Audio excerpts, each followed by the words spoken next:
Hey, it's Lenny, the door-to-door millionaire with Pest Empire Builder. And something that's been on my mind recently is this idea in sales, especially in door-to-door, if you're doing any kind of direct sales, cold calling, B2B, the importance of apologizing even when it's not necessary. And I think it holds true for anything in sales.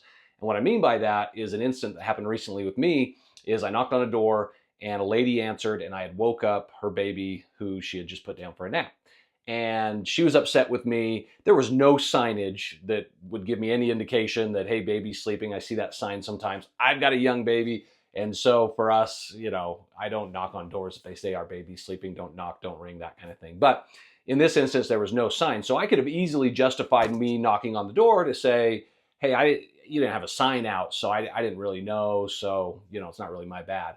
Of course, I'm not going to do that, though, with this philosophy of apologizing when it's not necessary. And what I found is, so what I did with this one is I said, hey, I'm so sorry, ma'am, that I woke your baby up. I have a 3-year-old. When she gets woken up from her nap, it's terror for all of us. So I am so sorry.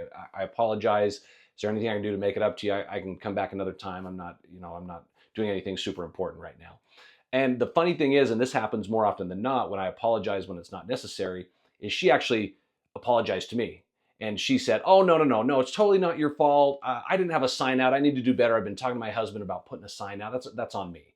And so by me having that humility to say, hey, my bad, even though I really wasn't in the wrong necessarily, I could have justified that it wasn't my fault at all. Rather than doing that and apologizing, it changed the whole dynamic, and she was actually apologizing to me. So again, the importance in sales, sometimes we just have to be less prideful and not worry about defending ourselves, but apologizing again if it's not necessary. That will help you build stronger relationships with the people that you're interacting with, having conversations with, and eventually getting the sale.